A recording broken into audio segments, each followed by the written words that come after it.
Assalamualaikum warahmatullahi wabarakatuh. Nah, jumpa lagi sama kita kelompok berapa nak? Kelompok 4. Jadi hari ini untuk tugas agama, seperti yang di intronya, kita bakal bikin podcast nih. Nah, podcast kita kali ini ngebahas tentang keturunan. Oke. Coba gue pengen nanya dulu dong sama Farizi sama Nadia. Kenapa sih menurut kalian muslim itu diharuskan mempunyai keturunan dalam pernikahan, dan apa emang diharuskan ya? Kalau setahu gue ya, Islam itu menganjurkan setiap pasangan yang telah menikah untuk memiliki keturunan bukan tanpa alasan. Ada tujuan punya anak dalam Islam. Terus juga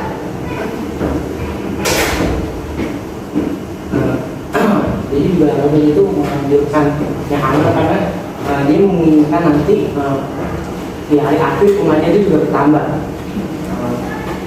Ada 3 amalan yang tidak akan terputus, dan salah satunya itu amal dari doa anak yang soleh. Nah, memiliki anak juga merupakan kebahagiaan yang diperoleh manusia di dunia, seperti dalam hadis riwayat dari Wali. Tapi kalau menurut kalian pribadi, mempunyai anak itu suatu keharusan nggak sih? Harus sih. Kenapa? Agar terhindar dari omongan. Agar terhindar dari perzinahan mungkin ya. Oke. Nah, mungkin ada yang mau nambahin mengenai statementnya Nadia sama Farizi, ada yang dibahas dari research kalian? Berarti kalau misalkan nggak punya anak, dia dalam menjaga keturunan dong.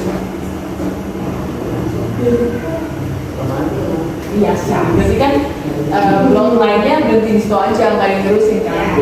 Nah, kalau misalnya menurut kalian mempunyai seorang anak itu adalah sebuah keharusan, berarti kan kita harus bisa menjaga anak tersebut agar menjadi pribadi yang baik.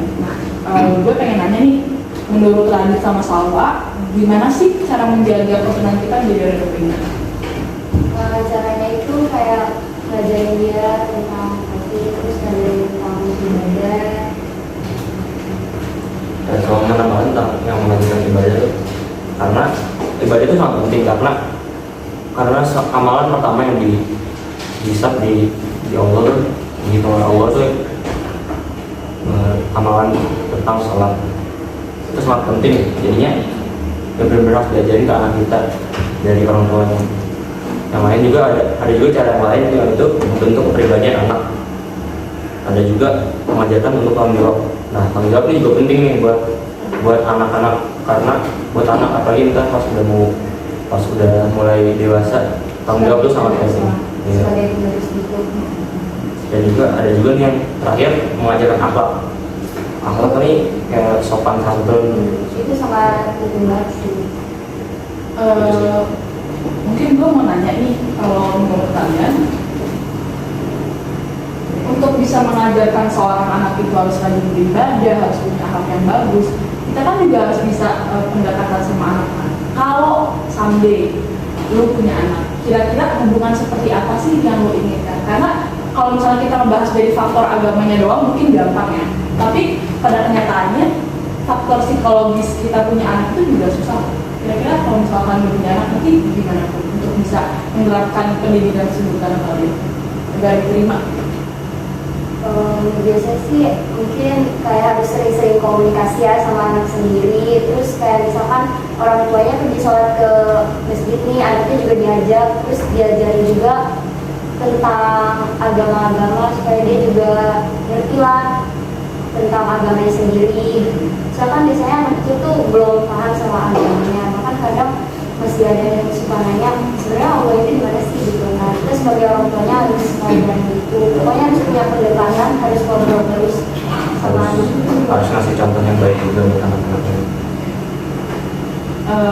Ngomongin soal membesarkan anak agar menjadi pribadi muslim yang baik, mungkin sekarang gue sama Nova pengen ngebahas tentang faktor kenapa orang gak mau punya anak nih. Nah, apa yang udah lu temuin dari research ini? Jadi kalau kebanyakan ada kayak kisi-kisi, dia punya penyakit yang keturunan, makanya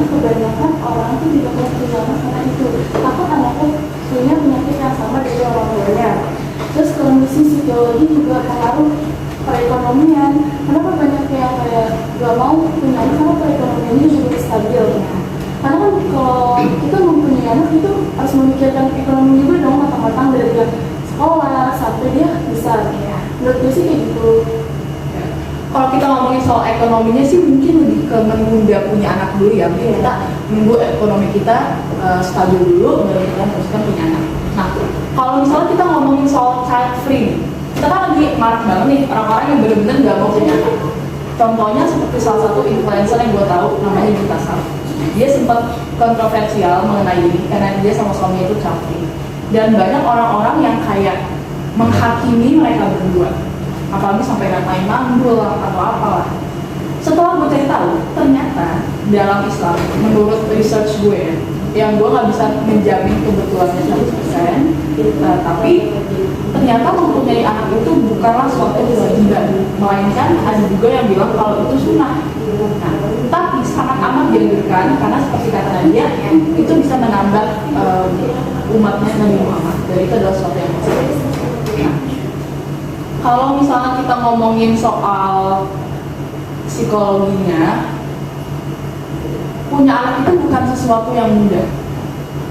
Lo sebagai orang tua harus bisa mikir, apakah gue siap membesarkan anak. Karena kalau misalnya gue nggak siap secara mental membesarkan anak gue bisa aja terlambatkan atau dia jadi ada konflik sama orang tuanya. Sampai banyak juga kasus-kasus yang jadi pergaulan bebas, seks bebas, minum segala macam. Gak semuanya itu karena faktor eksternal, kita salah milih teman atau gimana. Itu juga bisa karena dorongan dari keadaan di rumahnya sendiri. Ya. Jadi emang seperti kata Salwa, kita harus bisa ngedeketin diri kita sama anak kita nanti supaya mudah untuk kita ngajarin mereka hukum-hukum di Islam dan bagaimana caranya untuk menerapkan ibadah dengan itu. Nah, karena sesuai dengan apa yang gue bilang tadi, punya anak itu ternyata tidaklah sebuah kewajiban, melainkan ada yang menyebutkan itu adalah sunnah, tapi sangat amat dianjurkan. Gue pengen nanya nih, menurut researchnya Nada, gimana sih kalau misalnya ada anak yang lahir dari hubungan di luar pernikahan?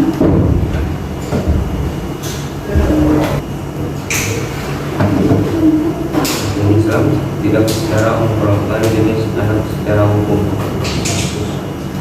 secara khusus.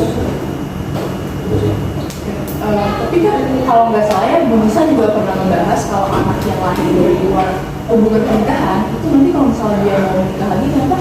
Gue lupa deh, ada ini nggak? Iya, yang ayahnya kenapa? Nama ayahnya gimana? Coba deh dicari. Kalau misalnya anak yang lahir di luar pernikahan, itu kalau dia mau nikah dia nggak apa? Itu jadi masuknya ada sampai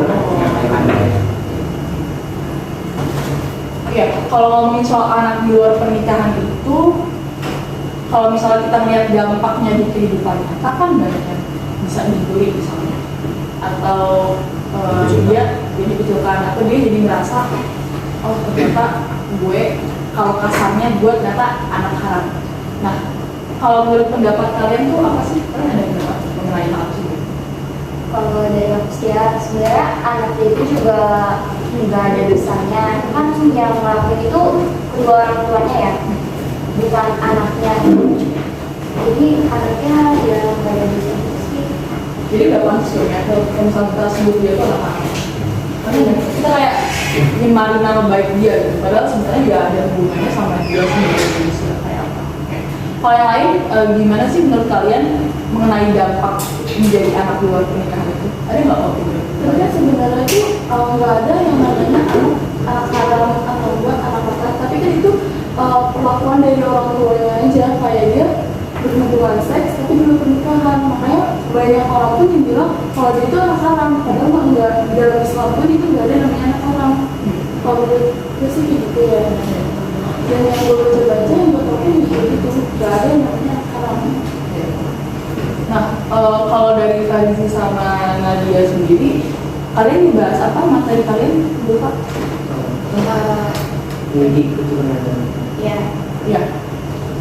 Kalau misalnya ngomongin soal, kalau misalnya mempunyai anak di luar hubungan pernikahan itu kan salah. Ya. Seandainya ada pasangan yang memiliki anak dalam pernikahan misalkan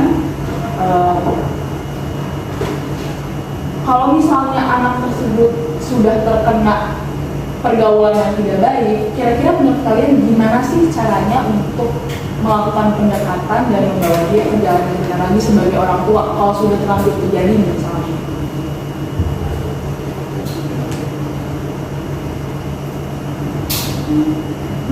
Dari opini kalian aja deh, misalnya nih, pasti pernah kan kalau misalnya orang tua tuh nyuruh apa kita kayak apa sih, gue capek deh gue jadi misalnya dulu atau gimana gitu, kayak bawaannya kan pengen aja ngelakuin hal-hal yang sebenarnya gak seharusnya lo lakuin dong. Nah itu bisa di-sharing nggak perasaan lo tuh kayak apa sih kalau misalnya dia ada konflik sama suaminya? Biasanya gue selalu ngurung diri di kamar dan gue selalu nenangin diri aja dulu, karena kalau misalkan gue bisa nenangin diri pasti kan ada perilaku atau perkataan gue yang gak nyakin ya gitu sama orang tua. Jadi itu kesannya tuh kita kalau misalnya kita keluar dengan kata-kata atau perilaku yang gak baik itu kan kesannya jadi dosa ya. Jadi kayak gue selalu untuk menenangin hati gue selalu kayak gitu kamar. Sama kayak dia kayak ngurung diri dulu, nenangin diri pikiran dulu, takutnya kayak jadi konfliknya makin besar gitu sama orang tua, jadi banyak yang dia. Ya, gimana kalau menurut Paula lagi ada mungkin ada? Hampir sama sih, pasti menenangkan diri dulu ya biar emosinya agak mereda gitu setelah konflik antara konflik dengan orang tua gitu. Kalau dari aku sih lebih baik diem gitu, soalnya kalau sampai kita ngegas orang tua atau ngomong sekata-kata aja tuh orang tua suaranya pasti bakal lebih keras lagi kan. Jadi diem aja, kalau misalkan dia suruh apa ya lanjut aja, jangan dibatalkan. Kalau menurut Paula sendiri Ya lebih baik diri dulu sih, kayak dengan diri sendiri, terus nahan emosinya sebisa mungkin ngendaliin diri sendiri daripada kita mengeluarkan kata-kata kasar ke orang tua yang membuat anak itu sakit hati. ya, maksud dari gue bertanya kayak gini tuh, gue juga pengen orang-orang yang nonton video kita, misalnya ada orang tua yang nonton video kita, jadi mereka tahu dari point of view-nya kita tuh kayak apa, dari gimana sih ya perspektif kita sebagai anak dari mereka tuh kayak apa sih, kenapa sih ada beberapa anak di luar sana yang akhirnya terjun ke dalam dunia yang gak baik. Oh ternyata faktornya kayak gini. Ternyata untuk menjaga sebuah garis keturunan agar selalu menjadi orang yang terhormat dan muslim yang baik dan benar, itu dari kedua belah pihak juga harus bisa bekerja sama gitu. Bukan cuma orang tuanya doang yang harus bisa mendekatkan diri dan mendidik yang baik dan benar, tapi sebagai anak kita juga harus bisa ngertiin di saat orang tua melakukan kesalahan yang mungkin mereka nggak bilang tapi mereka nyesel gitu, mereka udah nyalain ke kita, misalnya mereka udah kita sesuatu tapi mereka itu nggak benar gitu. Ya pada umumnya kita semua cuma manusia doang, kita udah berusaha di dunia ini menjadi yang terbaik. Jadi ya gue berharap podcast kali ini bisa menjadi manfaat untuk semua yang nonton sih, jadi kita berbagi perspektif aja. Nah kalau misalnya dari kalian, dari research kalian, ada yang dari kalian enggak? Itu ya. Jadi kesimpulannya kalau menurut gue menjaga keturunan itu adalah sesuatu yang sangat penting di dalam Islam ataupun di dalam society, di dalam masyarakat kita, nama baik kita. Itu adalah sesuatu yang kompleks, gak bisa cuma orang tua doang yang bertanggung jawab untuk menjaga nama baik keturunan kita, tapi kita juga. Dan mempunyai anak itu bukanlah suatu kewajiban, tapi sangat amat dianjurkan. Lebih baik kita menunda mempunyai anak untuk memastikan kita udah siap mempunyai anak, supaya anak kita juga bisa menjadi pribadi yang baik, manusia yang berkualitas, dibandingkan kita maksain punya anak cuma karena opini orang lain. Karena ya banyak kan kasus orang-orang yang punya anak sebenarnya udah siap, terus anaknya juga jadi kena ada masalah di rumah, jadi jadi orang juga benar. Oke, dari kalian ada nggak sih kesimpulan atau hal yang ditanggapi atau misalnya pesan dan pesan kepada yang nonton nih mengenai materi kali ini? Ada nggak? Ayo, mungkin. Ya? Oke, cukup. Jadi kayaknya segitu aja ya. Makasih buat kalian semua yang udah nonton. Makasih Bu Nisa udah ngasih kita kesempatan bikin tugas podcast yang lebih menarik pastinya dibandingkan cuma nulis doang. Sekian dari kami semua, saya Farah Bunga Rasyada. Saya Nafakiran Aulia Putri. Saya Salma Aulia. Saya Muhammad Ridha Khairullah. Saya Dede Setiawan. Saya Nadia Rasti. Saya Muhammad Farizi. Pamit undur diri. Wassalamualaikum warahmatullahi wabarakatuh. Kesimpulan tambahan.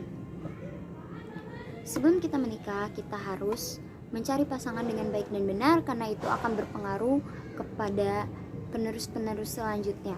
Dan juga sebelum mempunyai keturunan, kita juga harus siap dari segi mental dan juga dari segi ekonomi karena itu sangat berpengaruh untuk kedepannya. Dan sebagai orang tua juga harus mengajari anaknya dengan baik dan benar, memberikan contoh yang baik supaya mereka itu bisa meniru orang tuanya untuk ke generasi selanjutnya.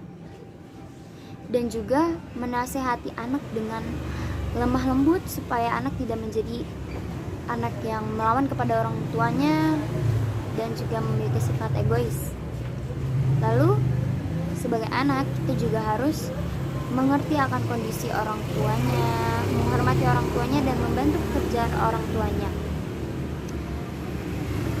Dan ini untuk kalian semua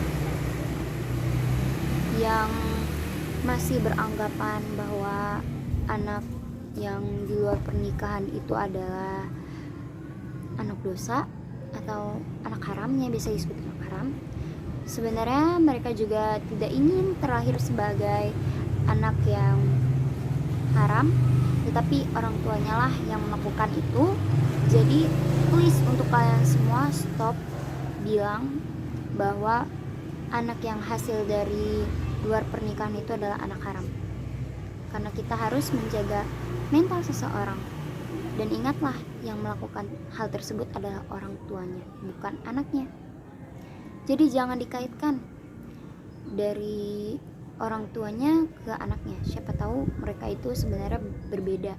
Orang tuanya bisa saja, orang tuanya memang salah, tetapi anaknya bisa lebih baik lagi daripada orang tuanya. Oke, sekian dari saya. Terima kasih telah menonton podcast dari kelompok 4.